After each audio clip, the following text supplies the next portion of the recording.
I've actually thought in terms of awards that they should do the thing where they gradually send someone home, right? We start out with 5 and they go like, Peter, you can go home. This is like a reality show. And we watch me walk out, and maybe I do an interview outside, right? It's brief, and then, yeah, the audience buzzers and all that.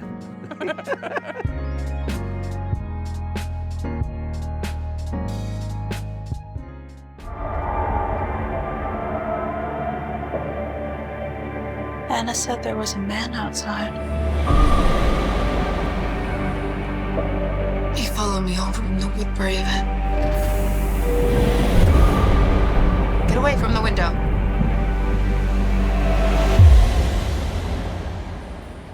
You all right? It's amazing you didn't catch pneumonia. Well, I haven't been sick in years. You just got lost a minute ago. No, I didn't get lost. Listen, I apologize if I made you feel uncomfortable the other night. It's fine. It's not fine. My uncle talks about you a lot. My dad and I were maybe thinking you could care for him during the day. All you'd have to do is be there and go on walks and stuff. Why did you follow me home from the party? Or do you only remember when it's convenient? I don't remember. Welcome to the Actor's Side. Today you have seen him in so many movies for so many years, and now I think he's getting even more of the recognition he's deserved over all this time, having just won the Volpe Cup, very prestigious Best Actor Award at the Venice Film Festival for Memory, and congratulations on that, and welcome to the Actor's Side, Peter Sarsgaard. Thank you for having me. Yeah, that was exciting. Winning the Volpe Cup. It was really exciting. It was also like, I feel really good about my acting in the movie. You know, it's sometimes you get, you know, rewarded for things that you don't feel the same about. But I like the character. I like the movie. I like what the movie's about. Yeah, and it's about, well, it's about a lot of things, actually. And Jessica Chastain, obviously your co-star there. But you are a character who's got early onset dementia, which must be fascinating to play because it's not obvious. It's not late stage. It's not, you know, what we've seen so many times. No, I had a pretty good idea of what it was like. Well, it can be completely different depending on the person, right? It's as different a thing as there are individuals. But I talked to 2 guys on the phone pretty extensively who I was put in touch with by the doctor that worked with us on the movie. Right. And they were just these guys that I developed a relationship with. And I think there was only one time that one of them didn't quite remember why I was calling or who I was. But it's astonishing how much people can remember, you know, early on. And my uncle also had CTE from playing football and boxing. And so he had it very early. And just that thing also of like, that this guy, the personality of the character was so helpful in terms of the disease because he's somebody who wants things to go over easy. Of course I know you, I know you. You're like, we've never met before. Right. He kind of assumes that he's making a mistake all the time. You know, that somebody's like, in the restaurant scene. You know, she comes over and I'm like, oh, I know this person. Then I confide to her afterwards. I'm like, I don't know what the hell's going on. But first and foremost, it's a love story. I mean, the movie is such a particular, interesting love story, and that's really what drew me. There aren't too many of them that lack sentimentality, really. Right. It's heartbreaking to watch in many ways. You watch him, I mean, right from the high school reunion and all of that, like you were saying, oh, you know, they all know him. And I think this is just a guy who's looking for happiness. That's completely what it is. This is a guy who doesn't want to be dementia. Right. Right? Which is what you kind of become. You know, it's like, it's even the way we talk about people who have mental illnesses. You know, we'll say that person's a schizophrenic. Right. Instead of that person's Jason, who has schizophrenia. And it's just, I really liked that the character was, so optimistic and so, like, I got 20 minutes of life left. You want to hook up? Yeah, you know? really like this guy. Yeah. And it's so subtle. It's such a beautifully subtle performance. You don't ever see you acting in this. Even the way that he gets the information on the log, the scene on the log, where you think it's going to be one kind of movie at the beginning. Right, totally. And I love that the last thing I say on that log, I don't want to ruin the movie for people, though. She's putting a lot of things onto me in terms of you did this or you did that, and I don't have any memory of having done them. In the end, I just say like, okay. That's it. Okay. And it's even like, okay, I did all that, but can we now go do something? Or he's just somebody who wants to have a connection. Right. And that's what I was saying, I had a lot of time to think about what I wanted to say when I won the Volpe Cup. And one of the things I wanted to talk about was AI, and that's because I'd been talking to someone quite extensively who has a PhD in it and could really explain to me why it was not a good thing. Not, maybe a good thing for customer service, Right. but not a good thing for actors. Yeah. Or And- writers, quite frankly. And writers and many Yeah. things. It's not good for doctors. But I really felt in that moment the reason that I'm an actor, which is about this connection between myself and other people, right? And that space between us, if I'm doing something that you recognize as being from life, becomes kind of animated, right? Instead of like I'm doing something that's maybe entertaining that you don't recognize from life, which is we're less kind of in a tango together. And so that's the important thing to me about acting, is that this animated space between me and an audience. And also getting into the AI, which has been a key issue in all the strikes. The writers, which I'm a member of the Writers Guild, and obviously the actors, and everywhere in this world. An actor is a person, a writer is a person. Yeah. Full stop. That's it. That's it. And listen, I kind of believe that there's another aspect of this that people don't talk about that much, which is I see the studios making more and more movies that could be acted by AI. Yeah. It's almost like they're sensitizing audiences to like having actors look a little bit like they're doing AI. Right. So that when we do the transition eventually, it will be seamless. The thing we can also do as actors to fight against that is to remind people that authenticity, humanity, life is lived, is entertaining. And I believe that people really know that, because you look at the content that people watch on their phones, and most of it is doc stuff, right? We are actually attracted to what life looks like. Yeah, it's so interesting. Wasn't Stanley Kubrick so far ahead of the world with 2001 and HAL? You watch that movie and it's just like... I mean, there's a director that is the opposite of Michel Franco, where it's like, if Stanley Kubrick says, put your head up against the door and put it down, say all your lines down into the ground, you just go, okay. And there are not many that are like that, but occasionally you come across one and you just go, you have it all in your head, and it's a beautiful picture, and I'm willing to be a part of it. Michel gives you a lot more agency because he's not controlling the tempo of the scene. He can't cut. He shoots everything in a wide. There's no coverage. Wow. Like almost none. The only time he ever shoots coverage is there's one or two moments where he went back, because he leaves extra few days at the end for adding scenes, reshooting scenes, and putting in little bits. And there are like 2 or 3 lines that were added after. And they're surgical. You know what I mean? It all looks less precise than it actually is. We are actually saying all of the lines most of the time. There's 1.5 scenes, I would say, that are improvised in this movie in total. Wow. And I think if you watched it, you might think that there was more. Do you like that, or do you prefer to have a... I like things scripted. Yeah, you do. Yeah, I don't mind improvising, but to improvise well, you have to have acted with the other actor a lot, and understand them as an actor.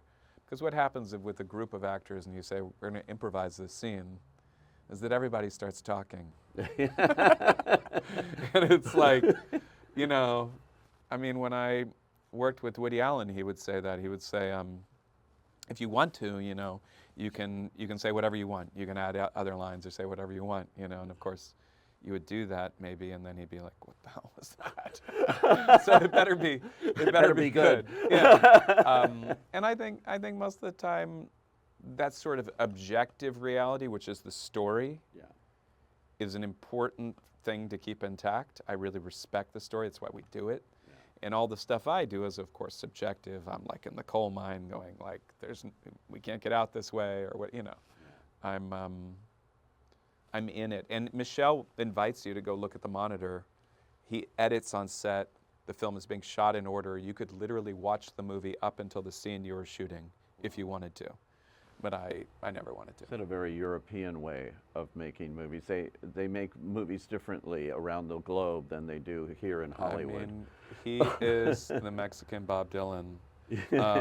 He's such a unique artist. I'm really happy that I got to work I with first him. met him in Cannes years ago when he had Chronic. And Oh, yeah. I had never heard of him, tell you the honest God truth. And I saw that movie and I thought, whoa. And it's surprising in so many ways. And then the movies that have followed. Sundown, New Order. New Order. Oh my God, they're frightening to watch what you see. But also New Order's like a very different kind of movie for Yeah. him. And the first movie I ever saw of his was one of his first, which is After Lucia. Yes, yes. And that one, like many of his films, has an ending that is not necessarily surprising yet inevitable, which is, you know, what most movies are. Yeah. Right? It's maybe just like pretty fucking surprising. Yeah. You're like, what?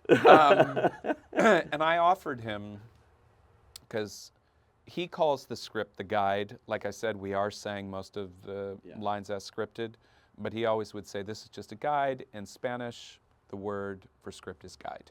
Right. So a lot of times I would look at a scene, for instance, the last scene in the movie, and I didn't agree with the way it was written. I really thought it should be something else.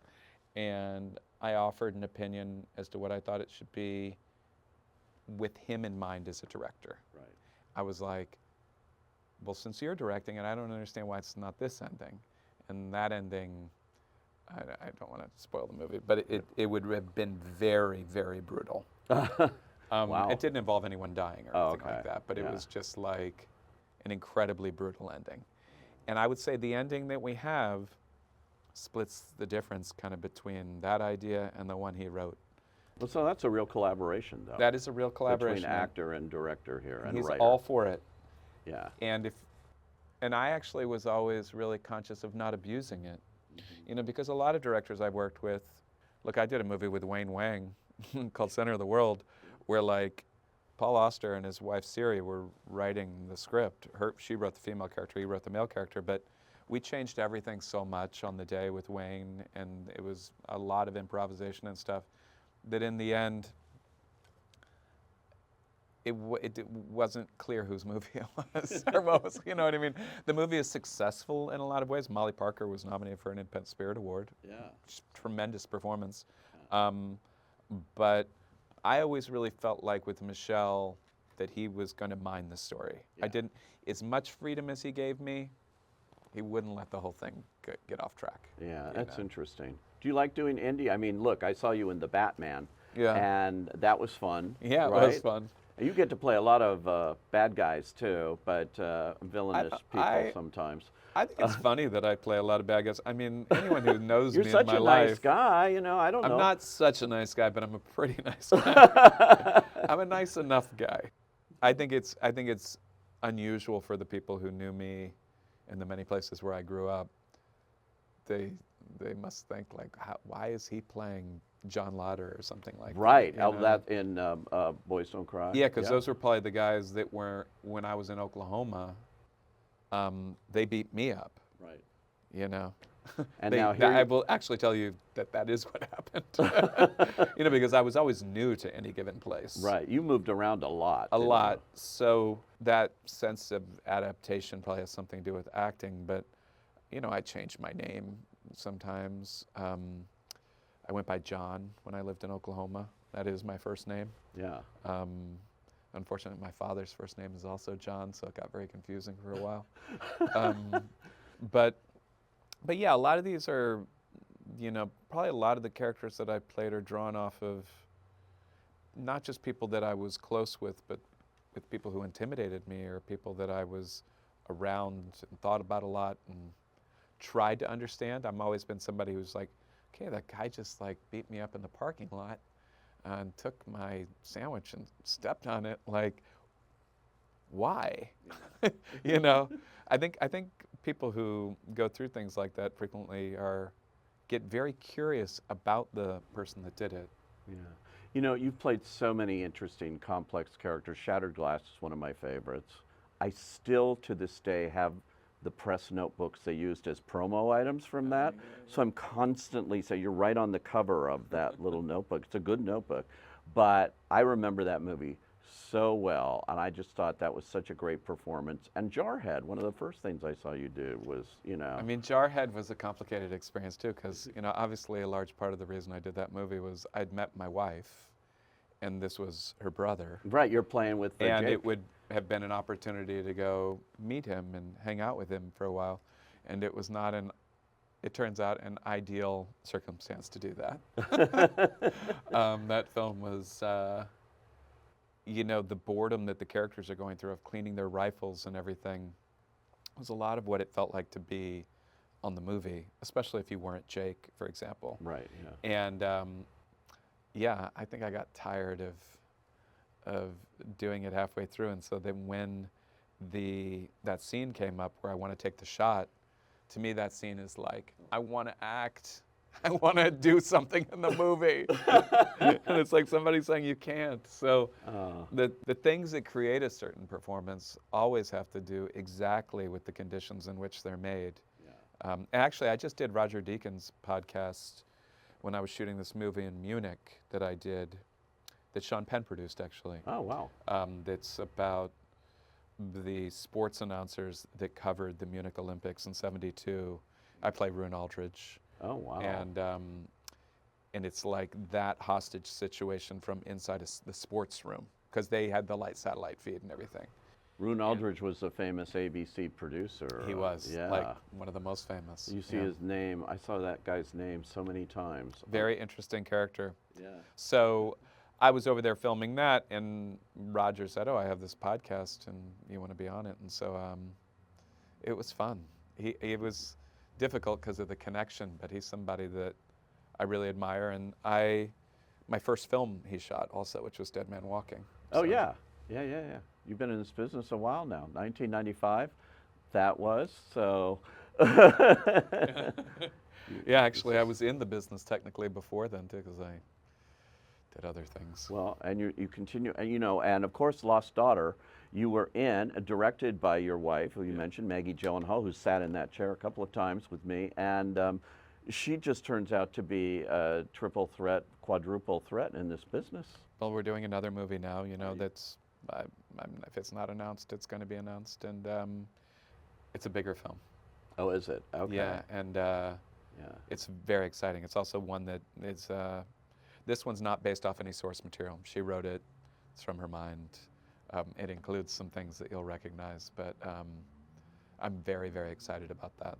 Oh, So, that's great. so Well, yeah, it's nice to be talking about this film, Memory, which means so much to me while she's working on something that means so much to her, and they're compatible. I'm not away working while she's away working, you know, and that's Right. something we always have to which consider. is what you've always done in your marriage. with we your always take kids. turns. Yeah, right. Yeah. Which, It's okay. I mean, there actually have not been that many times that I've had to turn down something I wanted to do.